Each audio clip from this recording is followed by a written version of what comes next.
listening to the Hometown Losers, the St. Louis Sports Podcast, with Josh, Adam, and OJ.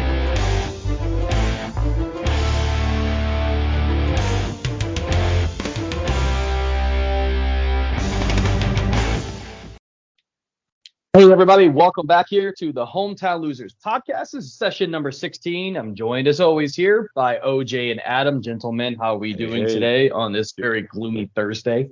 Well, hey, it's Thursday, so it's great to be back with you guys, so doing good otherwise. This is not a gloomy Thursday. Mizzou won a NCAA basketball game for the first time in There you go. years, so that's pretty sick.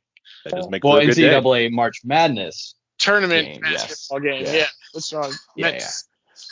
Yeah, it's all good. Yeah, I got you. But I'm into, obviously, by the weather. I was actually outside trying to do some frisbee golf.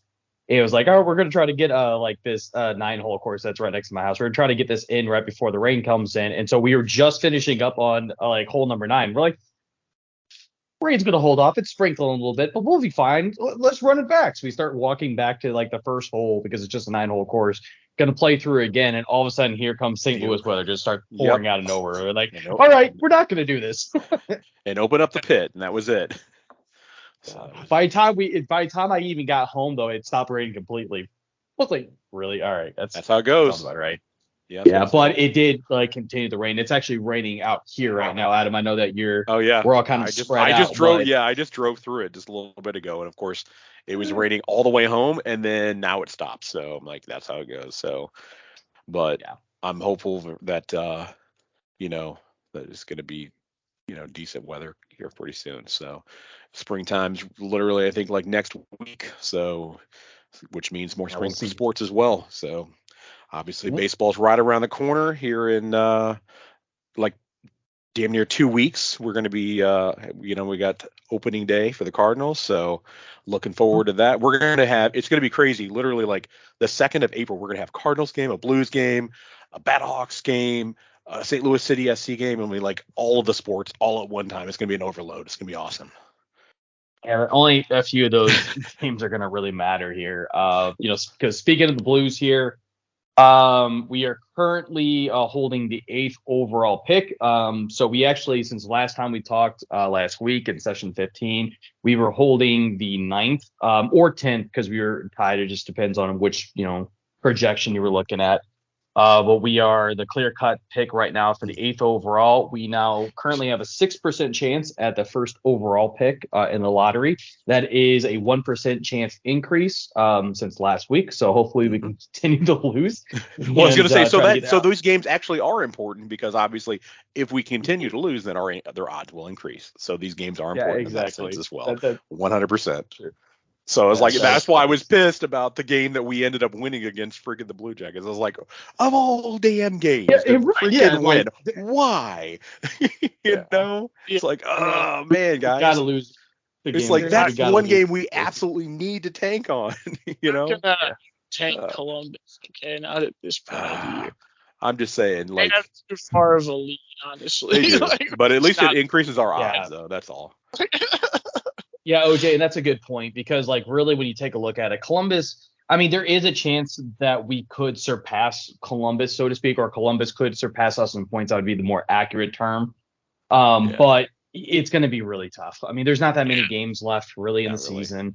But for me, I would like to, again, get into the top 5 we can because I feel like if we get into the top 5, obviously we have a better chance of the number 1 overall. But realistically, you're looking at almost a 10% chance potentially. Yeah, I think it's actually, it's it's 10, I think. Yeah, I think right. Yeah, somewhere around there or whatever, I would think. Yeah. So, I mean, Yeah. Especially because, for me, though, the top 5 historically have been just a lot better of production or products, for the rest of the first round draft, even though this is supposed to be a very deep draft.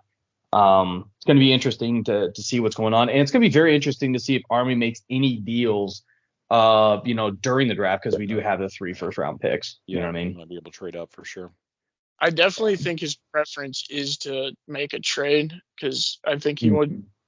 Well, he had the whole comments about he's looking for 26-year-old or younger, so he's probably trying to get some known quantities rather than just take all the picks. But for sure, yeah, because again, it goes back to you want to retool rather than completely rebuild. Yeah, exactly. But we definitely need some younger blood, and we obviously need some people to give a shit out there because we just haven't seen the efforts now, as we say it week after week. Yeah, Like we see, other than good old Benny, who seems to still be I'll fired say, up. Speaking of showing effort, last night, Binnnington gets in a fight after getting scored upon. We were denied a goalie fight, damn it. We were denied it? No, we weren't really denied it.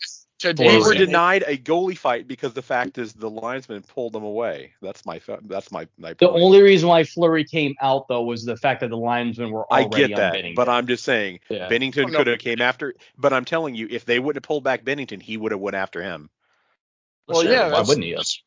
So we were denied a goalie fight. To see for so long, like everybody. So am I wrong in saying that we were denied a goalie fight then? Fighting Mark Fleury. Like, okay.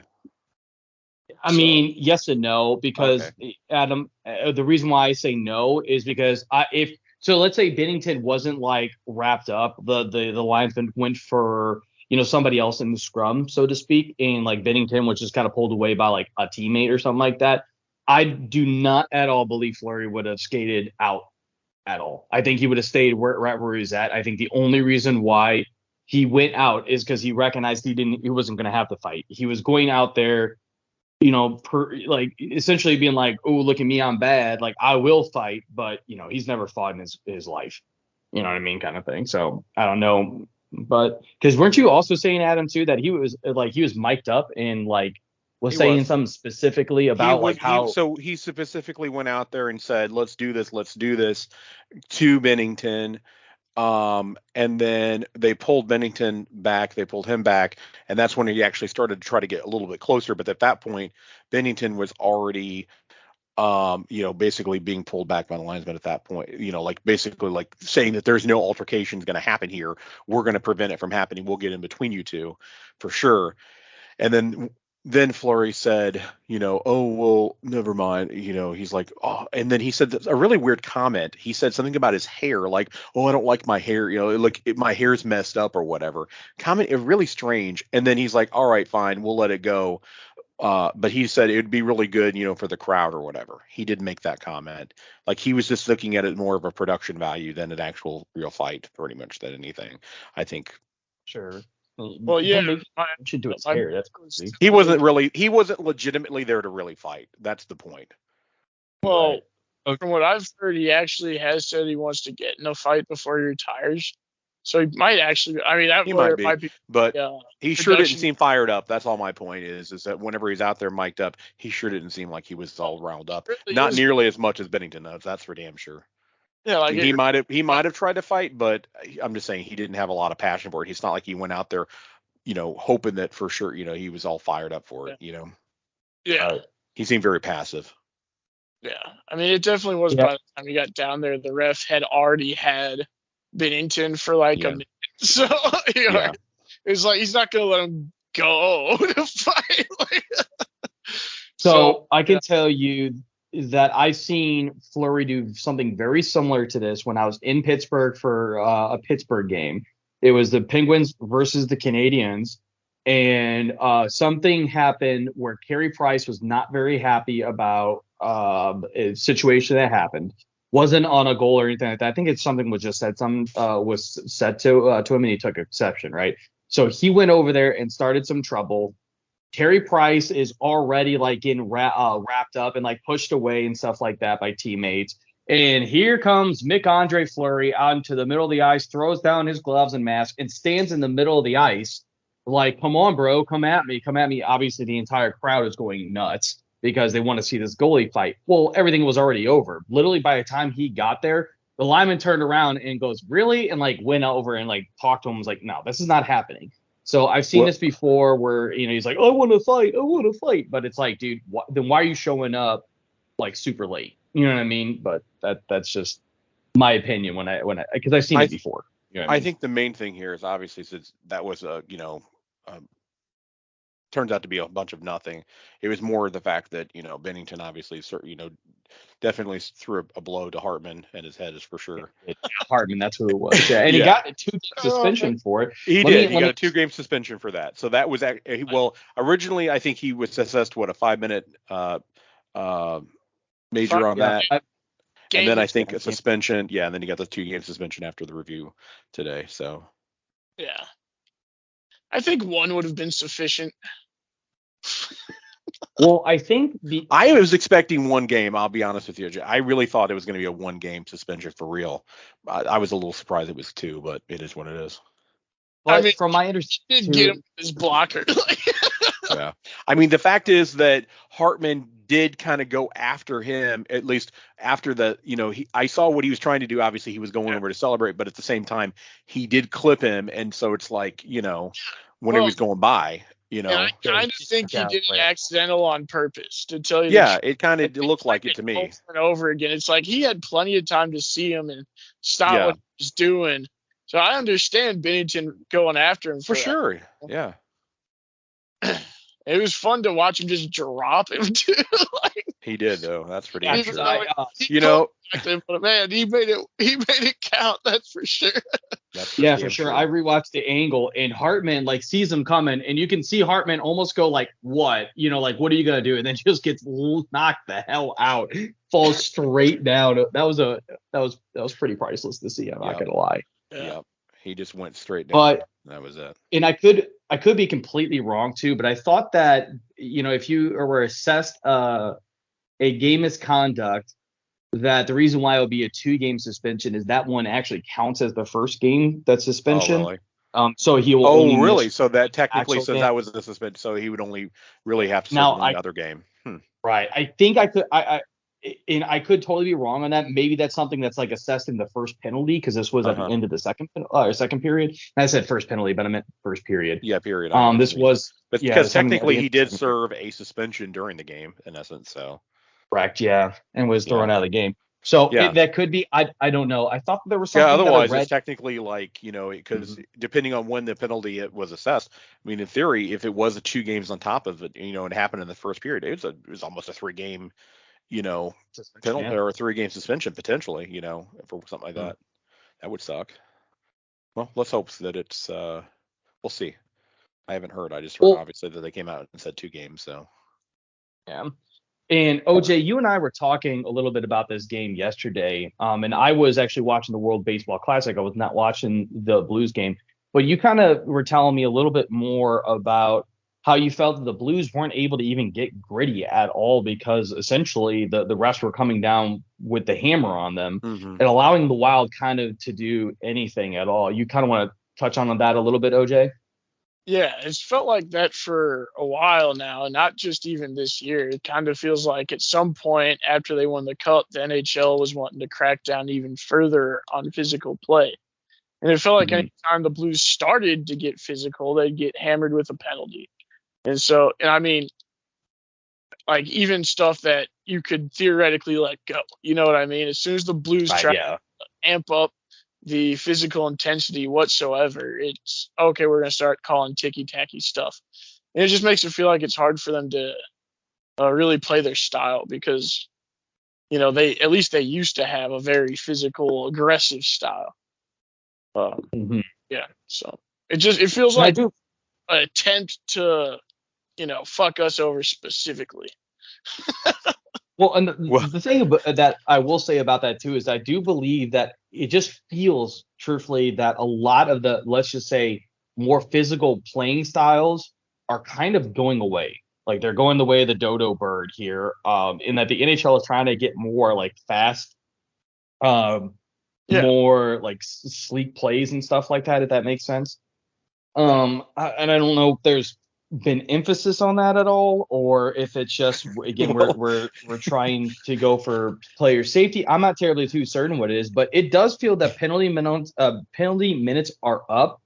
And a lot of the stuff that I have seen just from the few games that, and not even just the Blues games really, because I watched a few Carolina games where there was a hooking call specifically where the dude put his stick in front of the guy And it wasn't like he was literally pulling back on him or trying to stop his progression in the play. But what he was doing is he was putting his stick and he literally just put it over like where the dude's like not even the hands on the other dude's stick. So he's trying to like stop him from being able to lift his stick to allow the shot. They called a hooking on it. And I'm like, what? I'm like, that's not even close to being hooking. Like, are you trying to say slash? Because like technically the stick was up in his hands. But that didn't happen either. There was a different game, too, I watched where Tampa Bay Lightning, and it's almost a similar play. Defender is coming. He gets kind of beat on a wing shot here. Point moves over to the right side. The defender is like gets his stick down on the player stick who's about to shoot, right? And he shoots his stick, right? The shooter shoots his stick. So the defender's stick rides up into to the player's gloves. Clearly, the shooter started this interaction. Ref called a slashing because the stick got into the gloves. I'm like, what? He literally was just holding his stick there. And I get it. You're responsible for your stick, but that's not slash. There was no ill intent there. Just because the stick went up in the hands. I don't know. Those were just a couple of the ones that I've seen, but there's been a lot of questionable calls in the select few games that I've seen. So, obviously, from my sample of games I've seen, it seems that there is, as you said, OJ, a lot more ticky-tacky goals on even more just basic plays and physicality in hockey. Right.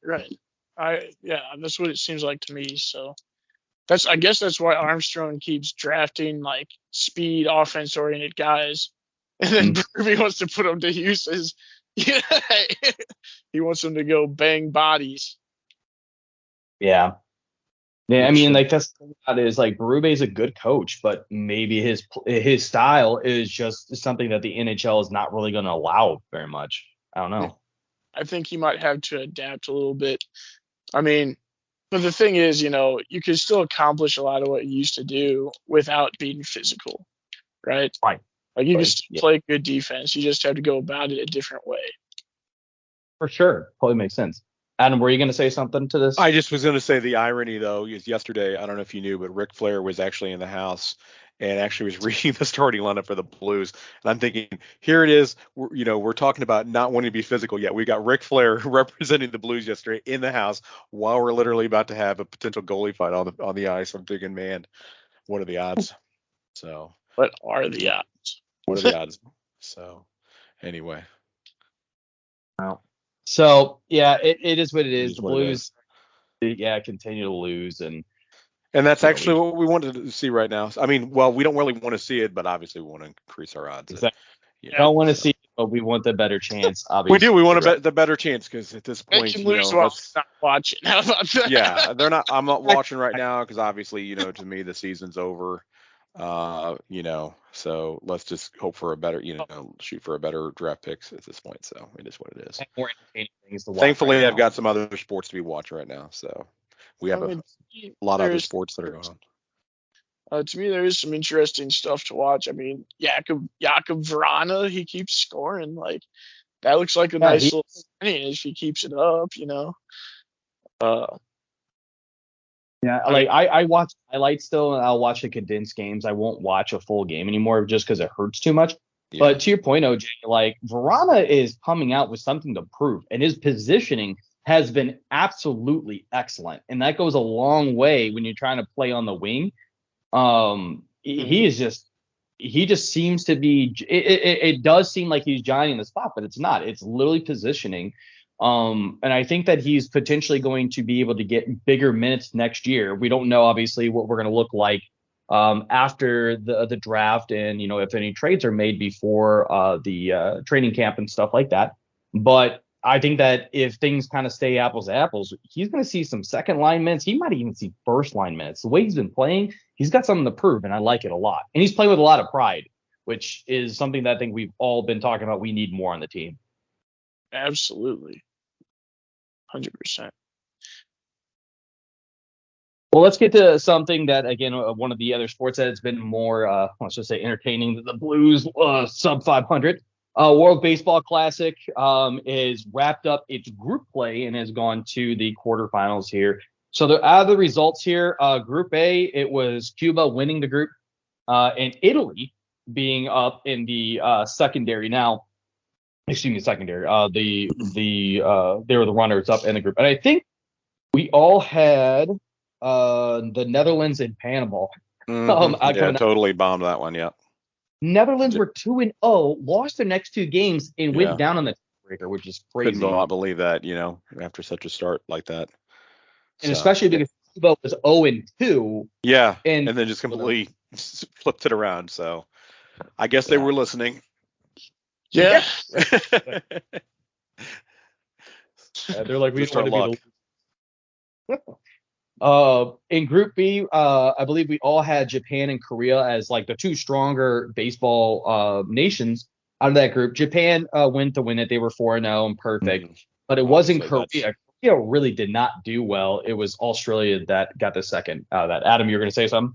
Yeah, I was going to say, I think Japan was, I think a lot of people had Japan as, definitely a contender, and they certainly they proved it. And obviously, having Ohtani pitching that shutout as well, they've got a talented team right now for sure. So they're a force to be reckoned with. In Group C, everybody was correct. We had United States and Mexico coming out of that one. But we had it kind of reversed. I think that we all kind of agree that USA was probably going to be. Unfortunately, that game versus Mexico, that sucked. Got away from us early, and we just couldn't find our footing from there. Nope. Yeah, that game kind of sucked for us for sure. Our pitchers were trash. I don't know what teams they play for, but they should probably be free agents after that performance. Yeah. So. Yeah, but again, USA does come out of it as the runner-up to Mexico in that group. So they are through to the quarterfinals. In Group D, we had actually, I think this is where we differed. I think OJ and I had a Dominican Republic and Puerto Rico, and Adam, you had Dominican Republic and Venezuela, if I remember correctly. Yeah, and Venezuela made it through. Yeah, we were all half correct. We were half correct. Yeah, you all had Puerto Rico fell apart and went through, and I got Venezuela and got that went through, which obviously U.S. will be versus Venezuela. Yeah, and that's going to be a very tough game because Venezuela is 4-0 as well. Puerto Rico did make it through as the runner-up in that one. And that's just going to be a great more, game to see too, Puerto Rico in Mexico. So that's going to be a really exciting game tomorrow for sure. Yeah, I was just about to say, so just to speak, there's two other games. Other quarterfinals that have already been played. Cuba went up against Australia. Cuba, who started this thing 0-2, is won the last three games. They are now in semifinals, which will be a best-of-3 series, if I remember correctly. Japan beat Italy, which can't believe Italy even got that far. But it is surprising. Yeah, but they dominated them like 9-3. So.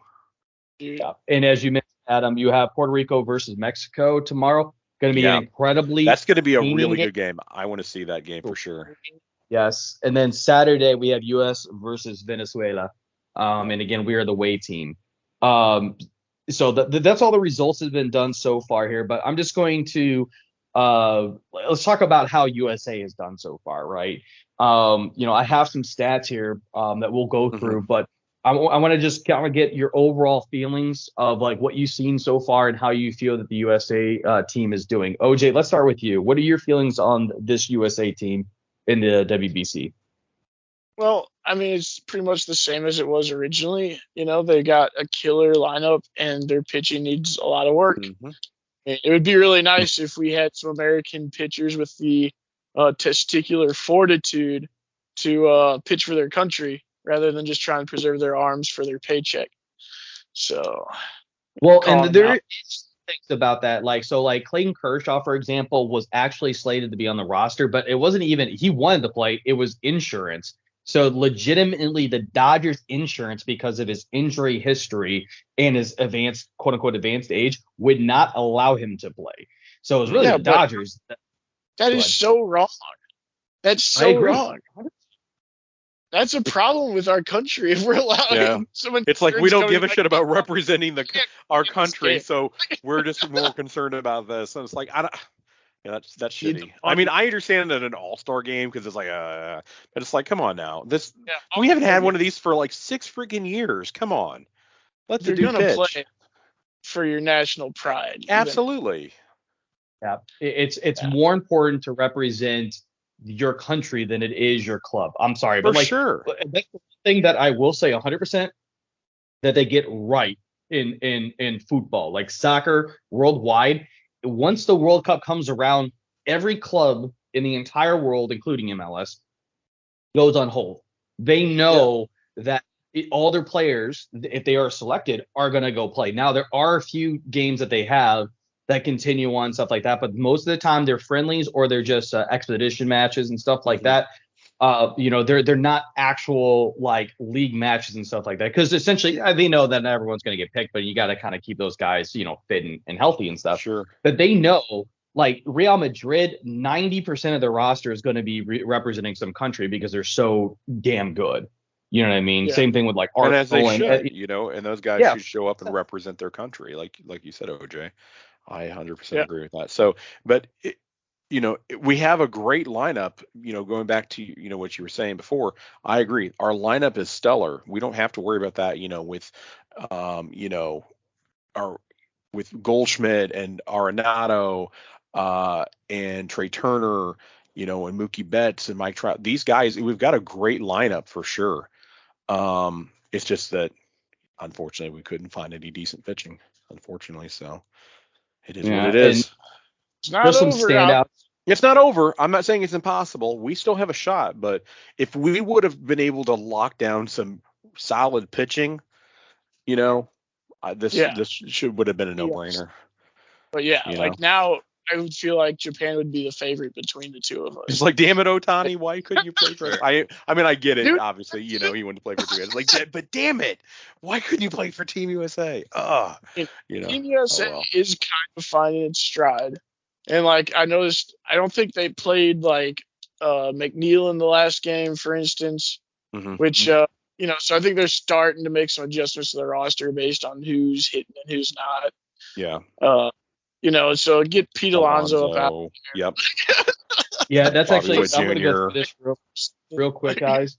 So, because I have some stats to go over about like just some big outliers, right? So, like Trout is batting .417 on average, obviously really good. He's got a triple, a homer, 6 RBIs, has struck out 4 times. Nato's having a very good WBC, not just defensively, but he's a 333 on average. He's got 3 doubles, 4 RBIs, only 2 strikeouts.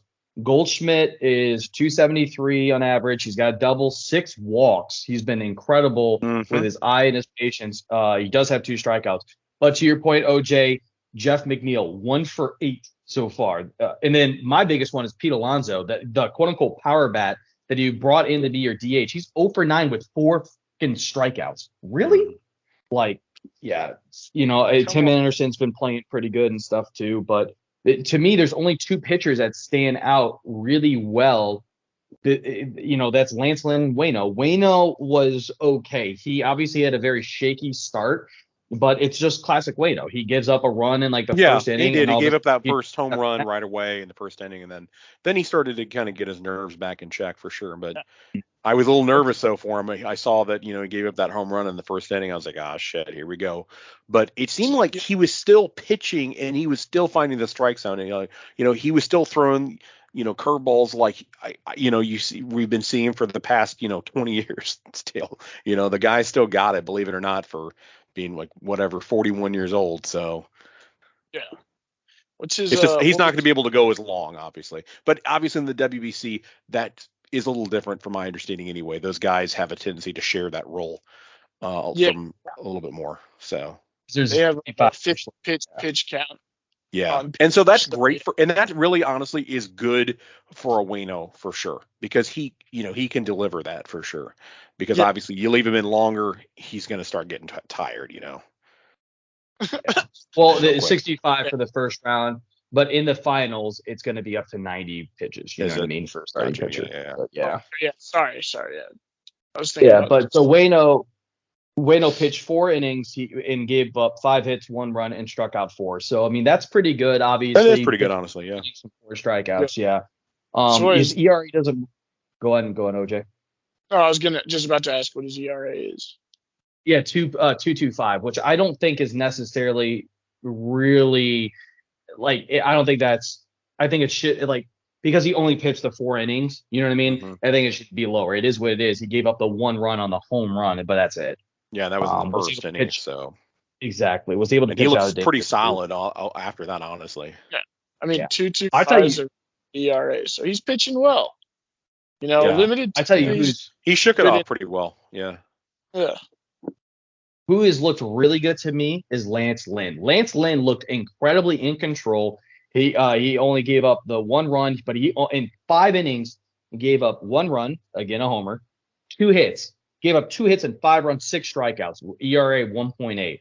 He looked just in control, and if he did not come up to the pitch limit, I think that he could have at least gone a complete game.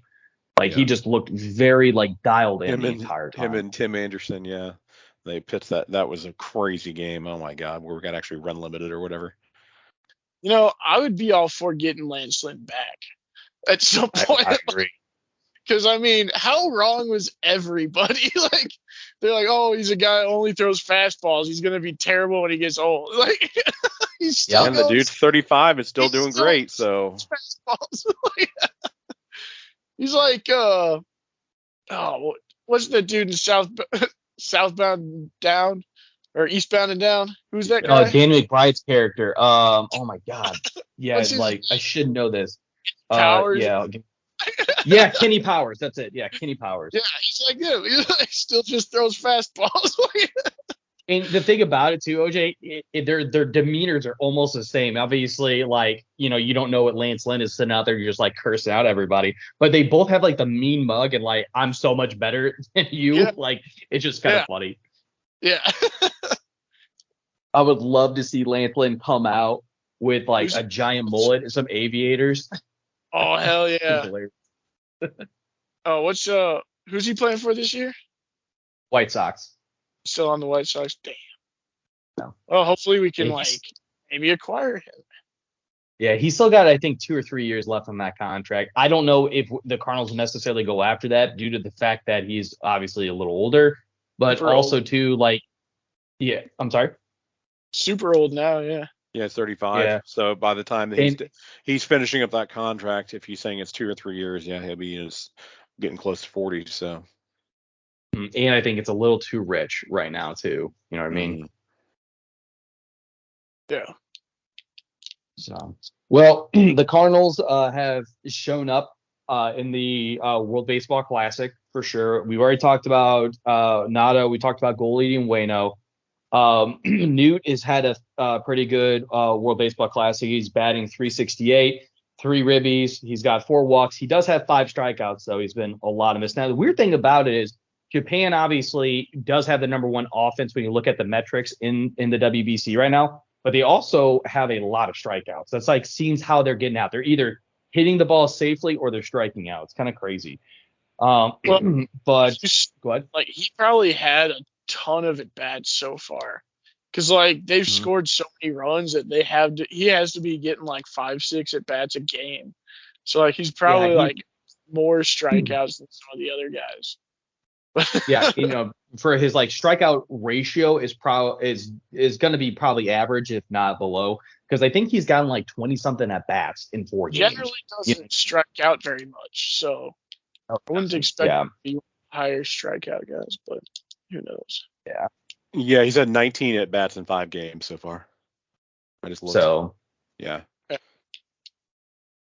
So go on. Oh, it's not as much as I was thinking, but I guess. Yeah, so about 4. Yeah, on average about 4 at bats per. I forgot to count for the mercy rules. Yep. Yeah. So we did have the game. Yeah, obviously we had one of those as well versus Canada. So, but yeah, they have them as well. Not so as many bats. Tommy Edman for Korea didn't do that well. 2 for 11 but he out of both of his hits, he got an RBI. He got 2 RBIs. Did have 2 strikeouts and only a walk. Not the greatest performance from Tommy Edman, really just Korea in general. This is the pitcher for not for Venezuela, for Colombia, Zuniga. Yeah. Some guy He never heard of, but yeah. He is on our 40-man roster. Obviously, he's pitched AAA, but the dude was very impressive. He pitched 3 innings, 1 hit, 6 strikeouts, 0 ERA, and a 1-0 record. He looks pretty good. We saw him a little bit last night. He looked phenomenal. He looked really good. Like, that dude might be on the 25 man. Like, Yeah, for probably sure. him too. Mm-hmm. Mercado also for Colombia had an average 308. He got a double in RBI. He did strike out 3 times and did get caught stealing twice. But the average is there. You know what I mean? Like, he's obviously been able to hit pretty well. He does have some overall speed. But 2 caught stealing out of 2 attempts is but again, as you said, OJ, last week, that there is an art to stealing bases. You could be the fastest person in the world, but if you just don't know how to get the jump, you're not going to be able to get there most of the time. Right. Yeah. Getting to some pitching here, because I think really, the next 3 that I have are pitcher. Michaelis, 2 innings pitched, 3 hits allowed, 0 ERA, 2 strikeouts. Gallegos, almost the exact same thing, guys. 2 innings pitched, 0 ERA, 2 strikeouts, but he only allowed 1 hit. He looked very good for Mexico. Jojo Romero, 2.1 innings pitched, gave up 3 hits, 1 run, 2 strikeouts. Bro Neal, this is, to me, makes me feel really good about Tyler O'Neill maybe having a bounce back season for the Cardinals. Average 615, 2 doubles, 4 RBIs, 5 walks. He did strike out 4 times, but he walked 5 times. That, to me, if Tyler O'Neill can come into this season having more walks than strikeouts, which it most likely obviously was not going to happen, but then that means that we're having something good, because Tyler O'Neill was not patient at the plate last year at all, and really has not been since, coming off of injury. Yeah, and he's obviously not the reason Canada's not advancing. Yeah, for sure. Yeah. I think that Tyler O'Neill had a better WBC than Freddie Freeman did, who played for Team Canada. You know what I mean? So I think that really, just even the slugging and hitting aspects of things. He also played center field and looked very good and very comfortable in center field as well. To me, it's just high optimism for me for Tyler O'Neill. They'll hopefully have a bounce back year. Yeah. And from what I've seen, Carlson's having an okay spring so far too. So, I mean, I really think that's the 3 you go with probably to start the season, and you'll see Jordan Walker later on.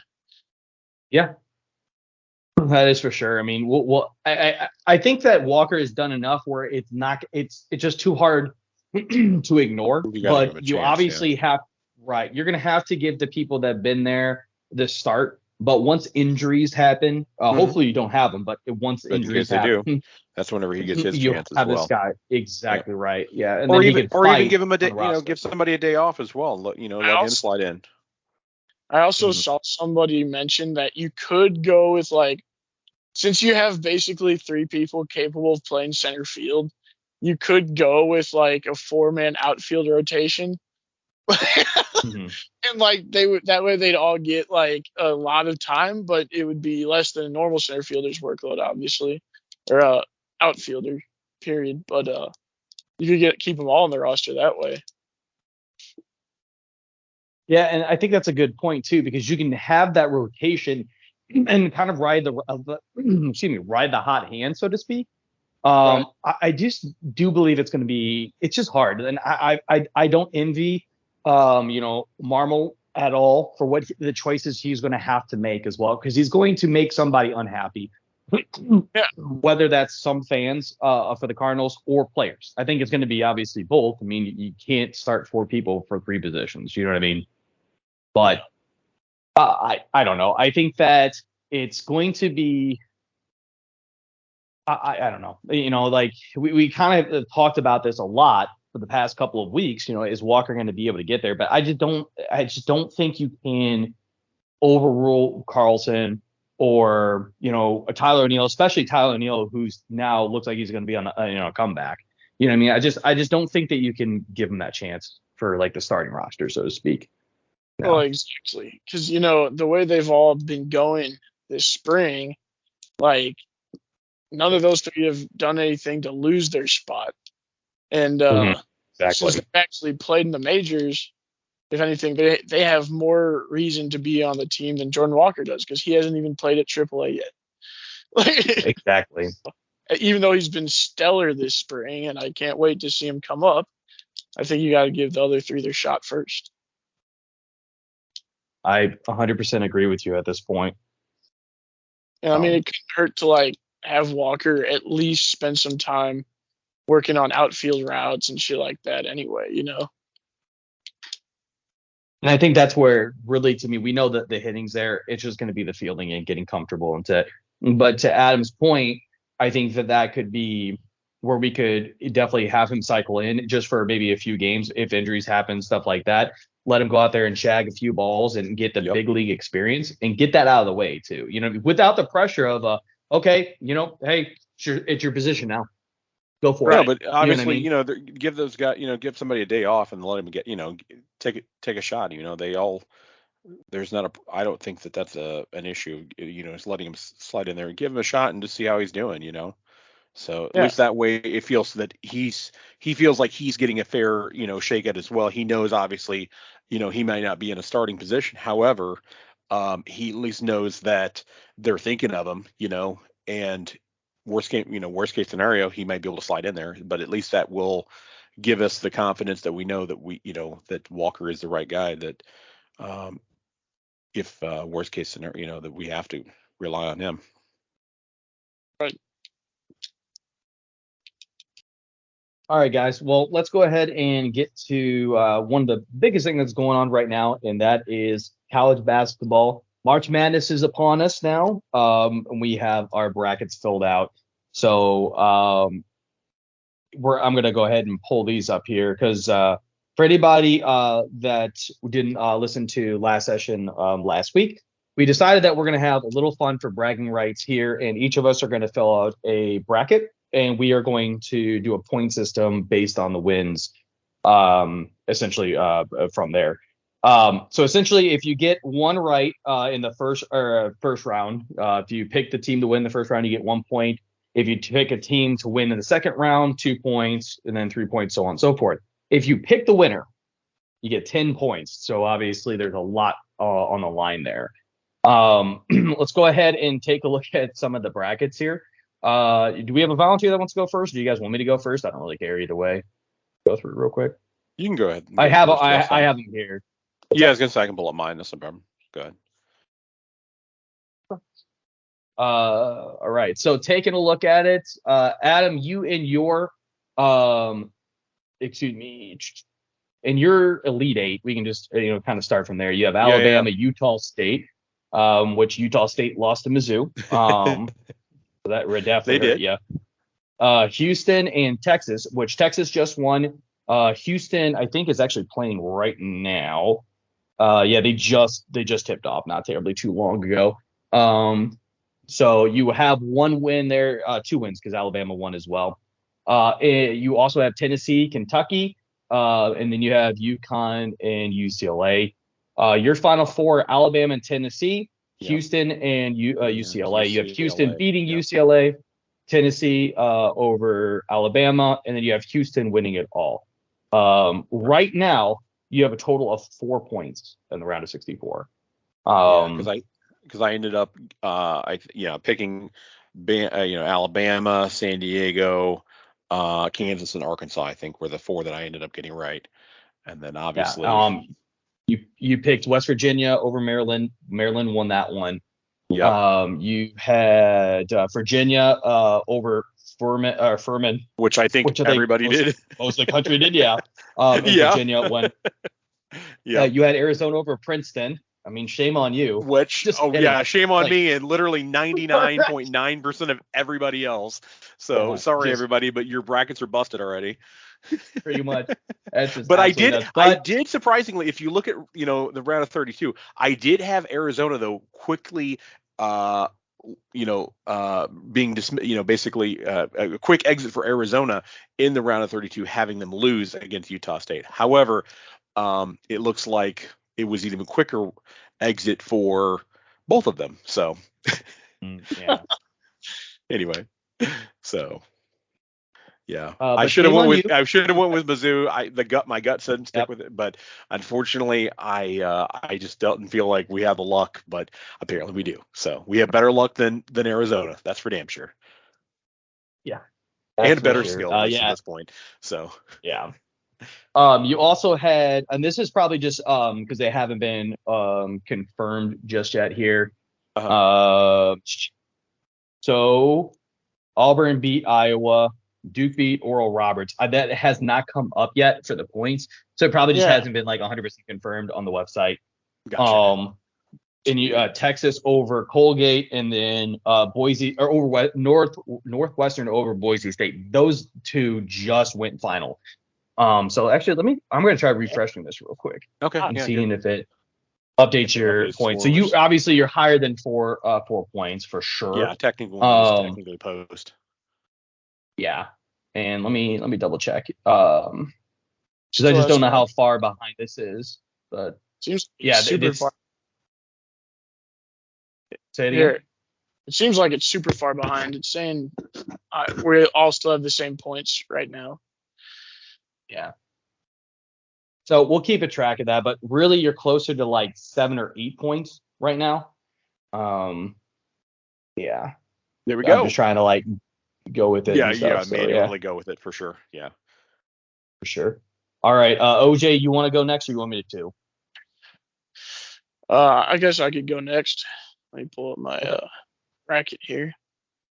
So let's walk through the games. So I had Alabama over Texas A&M, CC or whatever. I get community college. I don't know. Yeah, Texas A&M. Community college. I had West Virginia over Maryland, so that's a loss for me. That was a tough choice. I'm not really mad about that. Those ones always could go either way. Yeah, exactly. These 8-9s are really hard to pick. Yeah, I had San Diego State and Virginia. So Virginia, of course, lost, but luckily I had San Diego State going beyond them. So hopefully, then let's see. Oh well, of course I had Missouri over Utah State because I'm not a traitor. But I only took them as far as Sweet 16, and I got them. So in that region, I have Alabama Baylor as the people in the Elite Eight. Let's see. I'm not seeing anything final from the East, but there is Kansas over Howard and Arkansas over Illinois. I picked those, and I've got Arkansas to beat Kansas in the next round, so that's probably gonna ruin my entire bracket. I don't know, man. Arkansas played really well today. I mean, they were leading. Go ahead. That's what I was thinking with that pick. Is I think Arkansas is a better team than an 8 seed, and I think they could upset some people. Like they were projected to be like a super good team at the beginning of the year. So I don't know. They played tough with Mizzou too, so I think maybe they can give Kansas a run for their money.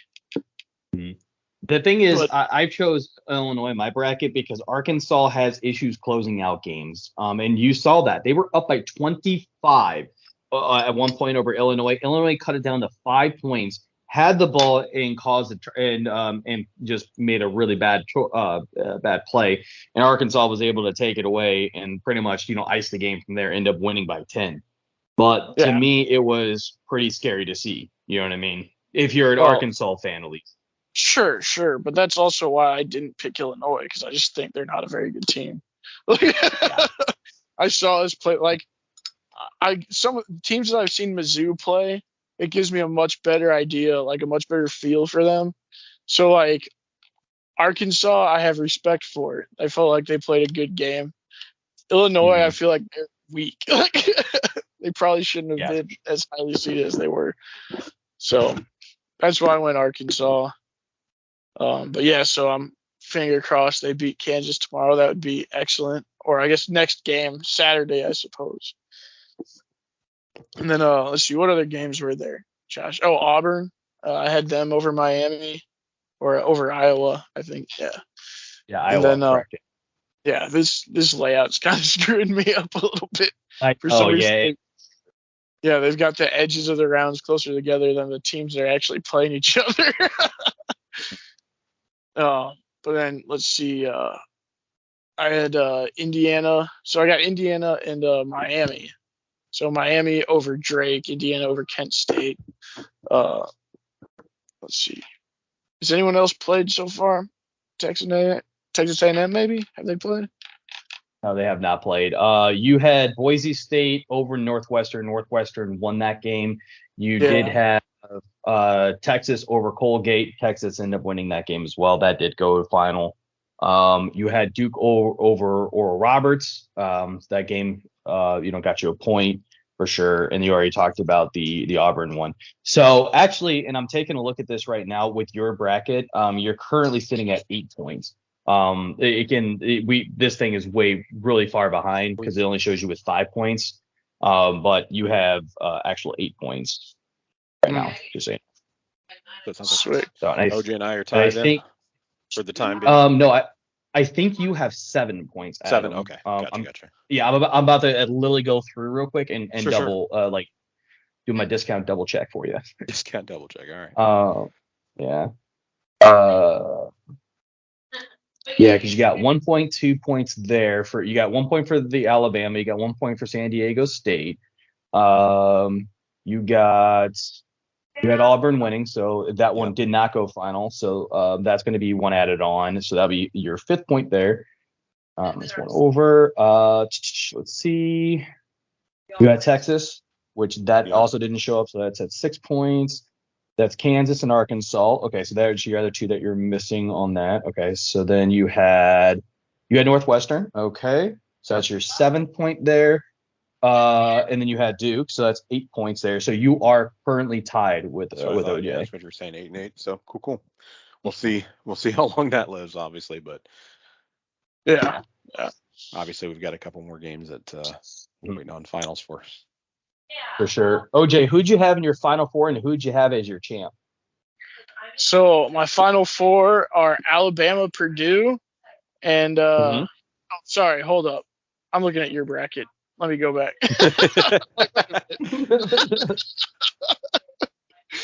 Oh, jeez. Yeah, let me grab this real quick. Okay, so I do have Alabama, Purdue, but then I have Xavier, UCLA, and the championship is Alabama, UCLA with Alabama winning. Oh, so you got Alabama winning. All right. Interesting. Yeah. Interesting for sure. Okay. Let me take a look. Go ahead. They're a good team.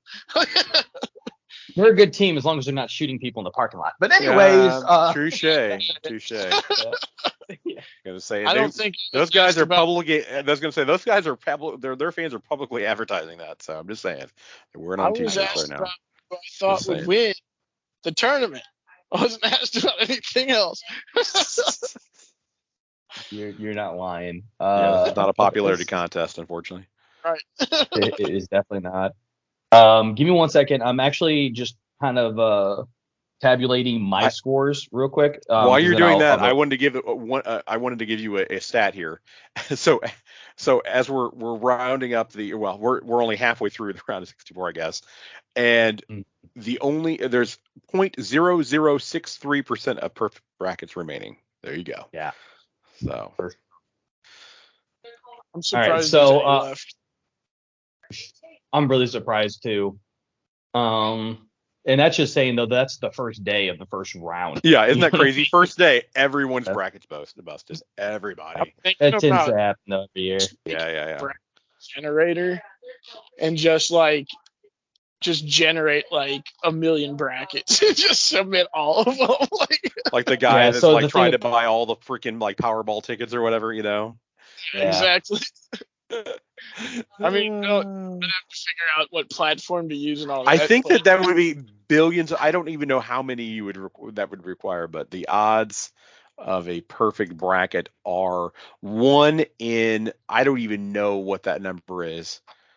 Oh my God! Just say it out loud, like read it out loud. 64 by 64, right? Apparently, if you flipped a coin, the number is like 9, 2, 2, 3, 3, 7, 2, 0, 3, 6, 8, 5, 4, 7, 7, 5, 8, 0, 8. I don't even know how many. Okay, millions, billions, trillions, quadrillions, centillions. I don't even know. And apparently, it's 1 in 120.2 billion if you actually know about basketball. That the other number is if you just guess with a flip of a coin.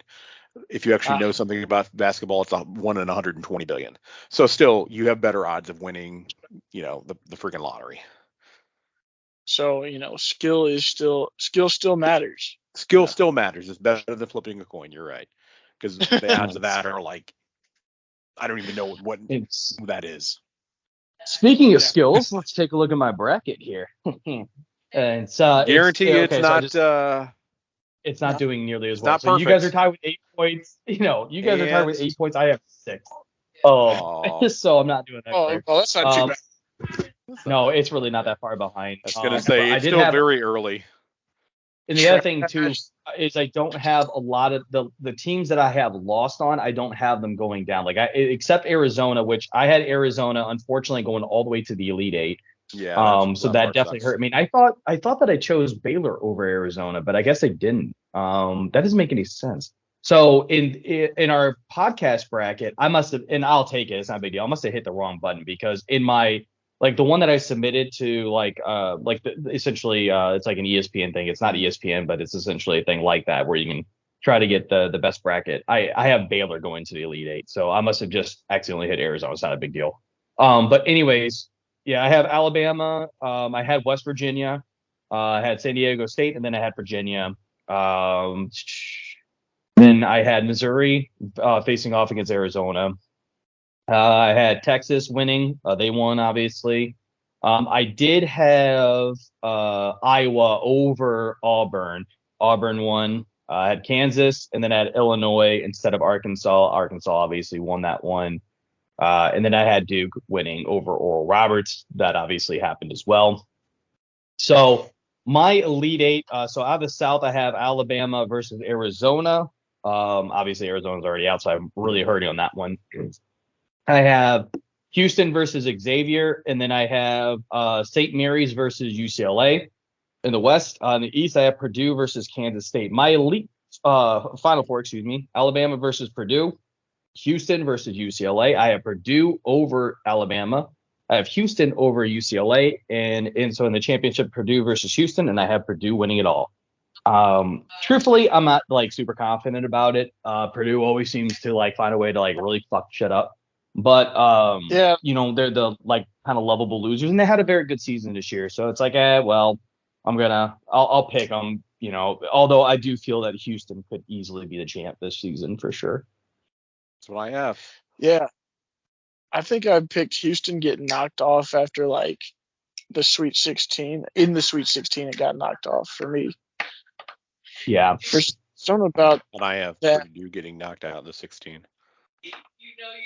You have who getting knocked out? I have Purdue getting knocked out in the 16. Is it Sweet 16? Yeah. Yeah. You have them losing to Indiana, OJ, in the Sweet 16, Houston specifically. Yeah.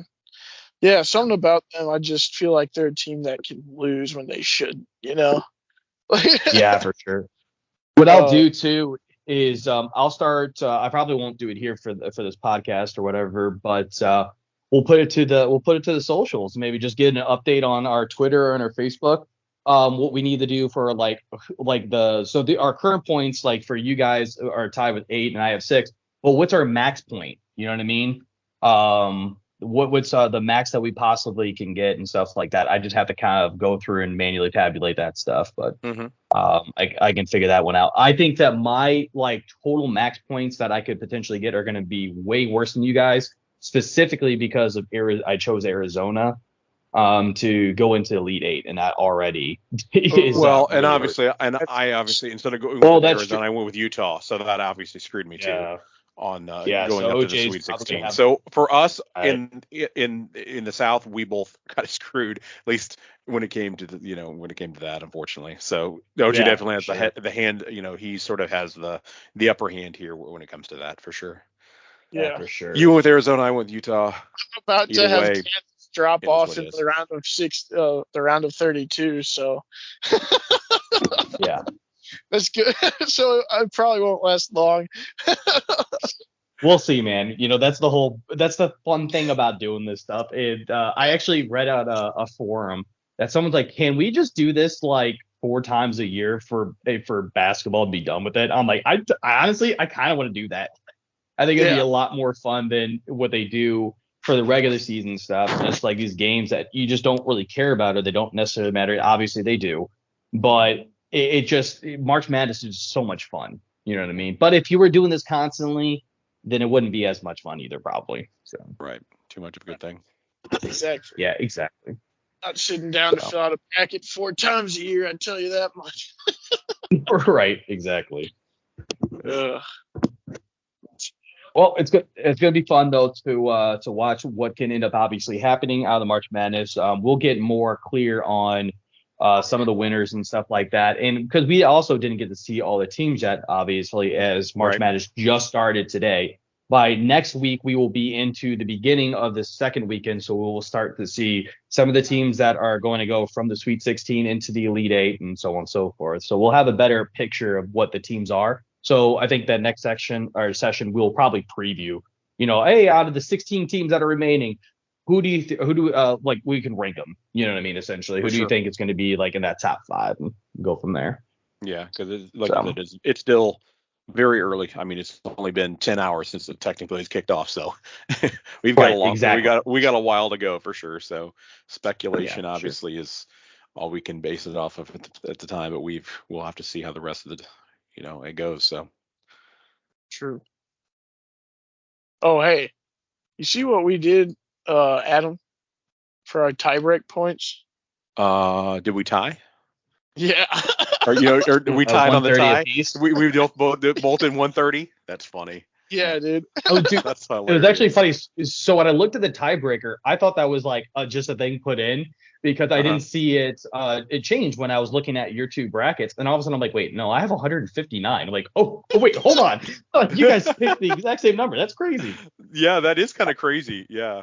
Yeah, that is kind of weird. I didn't really notice it, until you mentioned that. But I just looked at that. I was like, that is kind of crazy. We picked the exact same. Yeah, because I had mine submitted. Probably a little low, mate. Well, we'll see. I don't know. We'll see. Guess, yeah. And the funny thing is, because I had like it was like 62. Like 68 or something, if I remember right. It was something along those lines, if I remember. And that's how I got to like 130.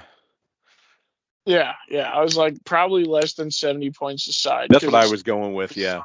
Defensive teams. For sure. On my and that's kind of where I was looking at it as. It's like it'll probably be a lower score in that sense, and that's why. And somehow, but that is pretty damn funny that. Yeah. On my bracket, the non-podcast bracket that I submitted, I have 135 points for the overall. So I have to look. I chose technically speaking, I guess we'll have to look and see, like, if we do wind up tying in points, that and everything, as far as if we do go to the tiebreaker, we'll have to see what the next level down is per se. I know that in the rules somewhere that will tell us as far as what the after the tiebreaker it goes. So. Yeah, it's going to be a 3-legged sack race. No. Well, you win. You win. There you go. Yeah. But is that from basketball? They're like, so we're gonna try. This is if the Bears win here, they'll win the East, South, Northern division. And but if Memphis wins, they will then force a tie. And if a winner doesn't come out from all this, we will have the 2-man 3-legged potato sack race that's going to be held on consecutive Sundays. So, until the winner's decided. Yeah. Oh man. Jeez. Dude, that movie is just hilarious. I think OJ, I think I talked to you about that specifically, where they have those like championship banners or whatever for like winning the division, but it got more specific.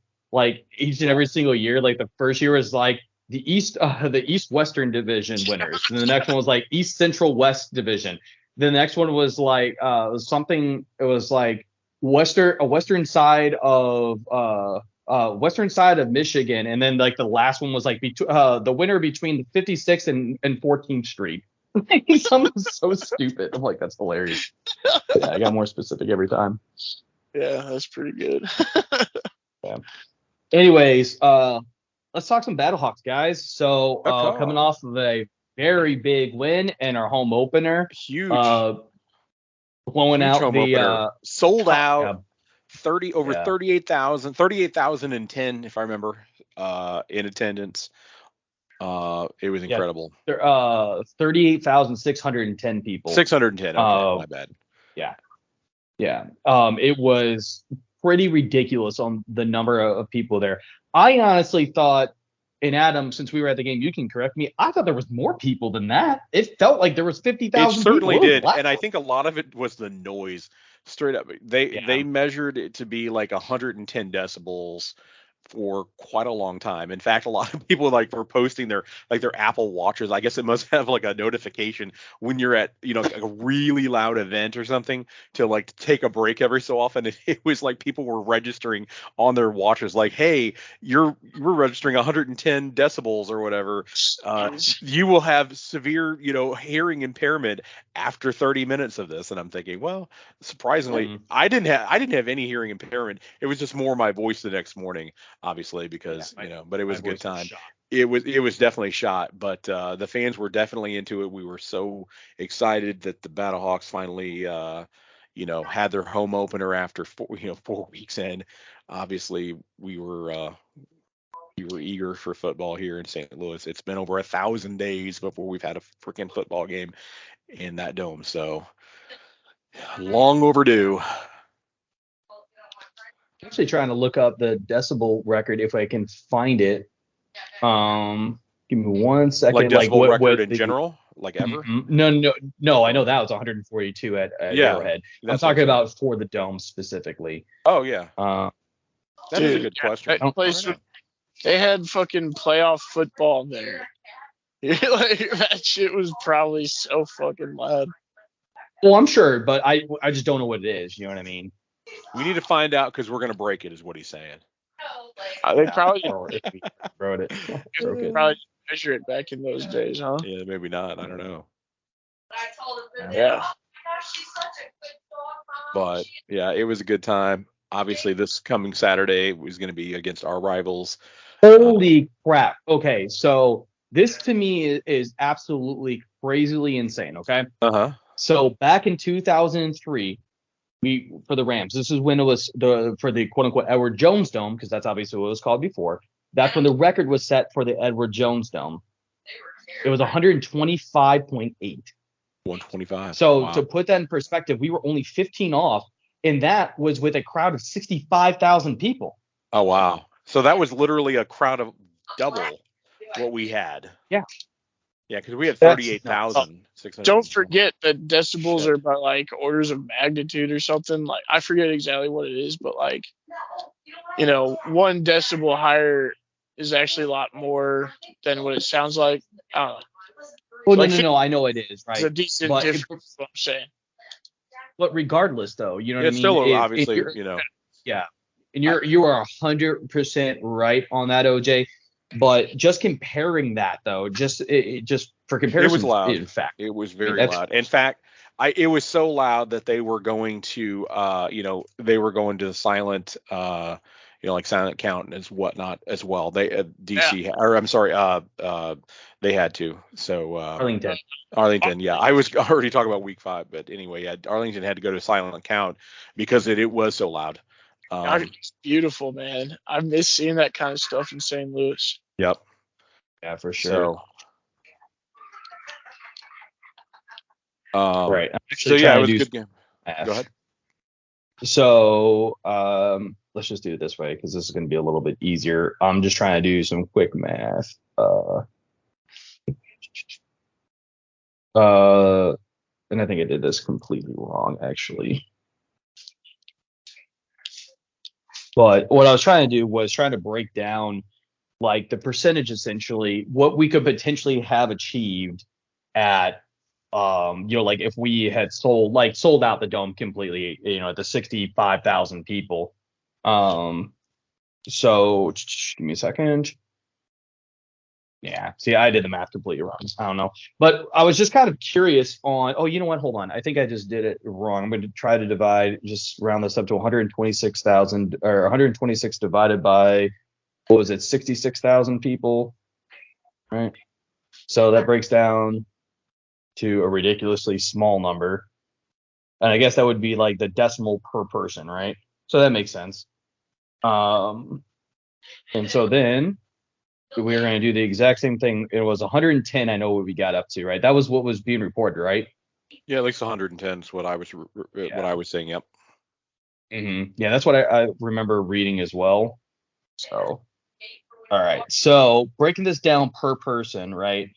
That would be 0.00191 for the Rams, 0.00282 for the Battlehawks game. So just putting that in comparison here, 0.00282 times 66,000. We would never ever be able to hit that, but it's 186 decibels. There's no friggin' way. But it was loud. You know what I mean? Like, I think that there was a chance of. Go ahead. Well, what I'm saying is decibels don't go up in a linear fashion. Like, I know. So it's kind of throwing off the math you're doing there. Like, yeah, that's what I'm saying. Like, I'm just trying to get this some sort of comparison, but truthfully, there's not going to be a correlation. You know what I mean? Or a linear comparison, really, because again, as you said, the math really just doesn't equate for it. I am sure a comparison could be done, though. I think you just, we'd have to put a little more thought into it to do it. Yeah. Right. Well, one way we can do this is obviously if everybody buys out the dome. We've opened up the 400s again for this Saturday, so get those tickets. They're only $18 a piece. It's an incredible deal, $18, and you can get a great seat. To a great game. So. For sure. Come support. I was going to say, for real, support your local teams, support your local football, because honestly, we're going to be carrying the league. Yep. So, we're going to get all the good calls from the refs and stuff. Like, we'll get a chance to be the New York teams. I hope. There were some questionable things as well that were going necessarily against us as well. So, Yeah. There definitely were. But there was a false start though in the third. Not on him about it yet. He'll let them know by the end of the season. I promise you. Yeah. What were you saying, Josh? The false start. So in the third quarter, they definitely had a false start when they were in our red zone, and they got a false start, and you could tell that was by us, the crowd, and the defensive players knew it too, because if you remember, Adam, they immediately started doing the pump up. Like half the defense was get loud, because they knew that we caused that. Yeah. Everybody was screaming 12th man. I remember that. Yeah. I love that interaction, man. That's so sick. It truly was. You could definitely tell how loud we were, that it definitely got in his head for sure. So it was a very cool experience to be that close to the field too, and have remember that after the interception, one of the interceptions, that the defense came pretty much right over there. Us. Literally, the interception came literally right in front of us. We're 8-10 rows or whatever it is straight ahead. They were right there, and it was fucking awesome. So, and I was gonna say, honestly, for the ticket prices, you can't beat it. I mean, for the experience you get, because everything else nowadays is ridiculously priced. I mean, literally everything. I'm not even going to go into the whole, how much shit costs. We all know that, but you get a lot of bang for your buck right now for that. I'm not going to lie. So $18 to see a professional football game. $18. What else can you do with $18 freaking dollars, and you're going to be entertained, for a couple hours like that? Not a damn thing, for real. So buy Rocket League skins. I was gonna say that's gonna give you how much joy, It's like, that's cool for a little while, but I could buy the season pass. I guess I've never had. You could spend a couple $100 and you get a whole season. You get a season ticket, to go see the Battlehawks. So there you go. And also, get some cool fan experiences on top of it. So. Yeah. Let's talk about real quick the Week 5 matchup here. So we had the rematch for the Control of the North. We're facing the DC Defenders. Obviously for number. Yeah. No. There's a couple things I want to point out here. DC is definitely a running team. They have the number 2 and number 3 rushers in the league, with Jordan Tamu being that number 3. Just saying. But also Brian Hill is number 4, and also didn't play in Week 2. that also, I think, is going to see the evolution of the Battlehawks' offense is Brian Hill for sure. Definitely, but looking 100%. at the QB matchup, look at the QB matchup specifically. AJ McCarron, third in yards, third in completed percentage, and second in touchdowns. Right. Comparing this to Tamu is fifth in yards, ninth in completed percentage, and 10th in touchdowns. Yes, there's 8 teams, but he's 10th in eligible quarterbacks because there's been 2 splits. So he's only got 1 touchdown through the air this season compared to AJ McCarron's like 10. Yeah, and I will say that our defense could possibly have played him better. He has struggled this season so far. I saw part of his first game playing against I think it was Seattle. They played week 1, but he was splitting time with this King guy. So. And when Tommy was in there, he had a bad pick, and like he seems like he might struggle, be having a tough time in the passing game this year. So, not that I think he wouldn't turn it around if we got it, but the problem is their defense is gonna, I'm more concerned about their defense, obviously stopping us constantly. Is what like we had seen time after time after time a couple of weeks ago in DC. So you're gonna get stopped sometimes. You're not. We're gonna get stopped a lot, and that's what I'm concerned about. Here's the thing, though, Adam. We're not throwing on third down. We're literally running. We were talking about this the other day, Josh. Like, we're literally 3rd and 9, and we're running, and maybe get like 2 yards at most, because previously we had lost yardage, half the time. So it's just like the decisions that are being made in the plays, that are being communicated are just absolute garbage sometimes, The thing is, though, I truly believe last week in the second half, the team offensively turned a corner. It wasn't they great. Did, for sure. I'm talking about the game against DC, though, a couple weeks ago. But I know. Right. That was terrible. So they were looking great last week, for sure. They definitely turned it around in that second half, for sure. That's what I hope to continue to see this come Saturday. Same. Yeah, for sure. I think that the running game is going to unlock everything too. I think that Brian Hill is going to be able to come out and it hit the over for his rushing yards. I think is like 50 something, and I took the over for it. I think he's going to get close to 80 yards, and I think it's going to unlock and take pressure off of AJ McCarron. The offensive line seems to have been being played better. He and AJ McCarron's moving out of the pocket better too. I don't believe he got sacked at all last week. And so I think that really helps out quite a bit. Now AJ McCarron also threw another interception. He did. So and he almost threw another one. Remember that one that I thought was picked up? Like I think we all saw it. And he actually I was going to say they thought they had it picked as well. I think everybody did, but he didn't, unfortunately. Fortunately for us and unfortunately for him, did not didn't line out of that ball. Yeah, it went right through. But the thing is that he's continuing to overthrow still. We're seeing that. The play calling needs to be, I think, a little bit better, more competitive, right? It's you heard my belly aching, just be competitive football team. It's like in the red zone, and here we are running until he got the wide open throw on 3rd down to the end zone.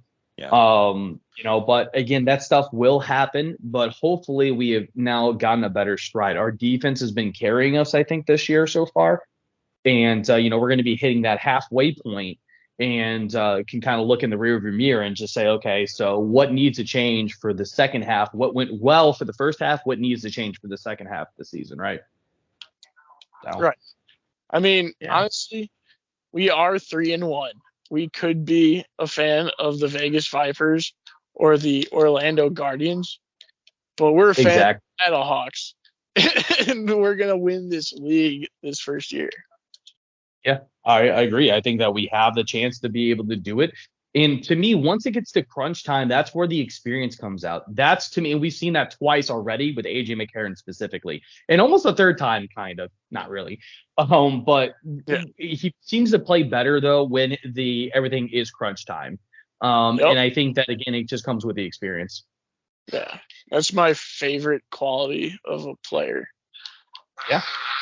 A veteran presence that can definitely know how to win. You know what I mean? Might not be how it's up on paper and stuff like that. Might be ugly, but you can still win a damn game. Exactly. Yeah.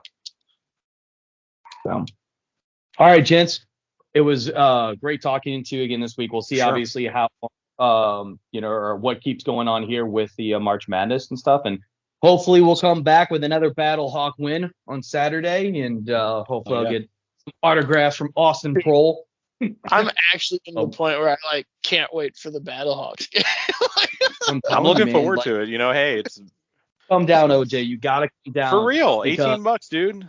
Yeah, I know. It's a good time, man. Yeah, I will one of these games. I'm pretty sure. I gotta talk. You won't regret it. Girlfriend's brother about heading out there. I was gonna say. All right, gents. I was gonna say, and anybody out there listening, for sure, if you haven't made it down, definitely you should at least make an effort to come down for one game, because you will definitely have a good time. The atmosphere is great, the fans are great, and support your local teams. That's what it's all about. So that way we can keep them here. Yep. Yeah. And as always, too, check out our website. We do have a website, the hometownlosers.com. Adam's our social media guru. We got Twitter and Facebook. You want to talk about that for a second, Adam? Yeah. So you can definitely go to Facebook if you type in the Hometown Losers. That's LOU-SERS, the Hometown Losers podcast. You can find us on Facebook. Give us a like. We're always posting up there all of our episodes, as well as some other content as well, so you can interact with us. You can also find us on Twitter. Our handle is at Hometown Losers. Once again, LOUSERS. Yeah, it looks like. What's up? It looks like Louser. It does. Yeah, we're the losers. Yes, so that's what it is. So we there's a dash. That's where we're typically a dash, but unfortunately we couldn't actually put that in our Twitter handle, but it is what it is. But yeah, so that's why if you do go to Twitter, they are at Hometown LOUSERS. It sounds like a local pest control company. Oh man! Oh boy! All right, gents. Exactly. Give us a like. And again, if you have any questions or you want us to answer any questions, definitely put the comments out there, and we'll definitely be able to get to them. So, as always, gents, it was great talking to you, and we will see you next week here on the Hometown Losers podcast.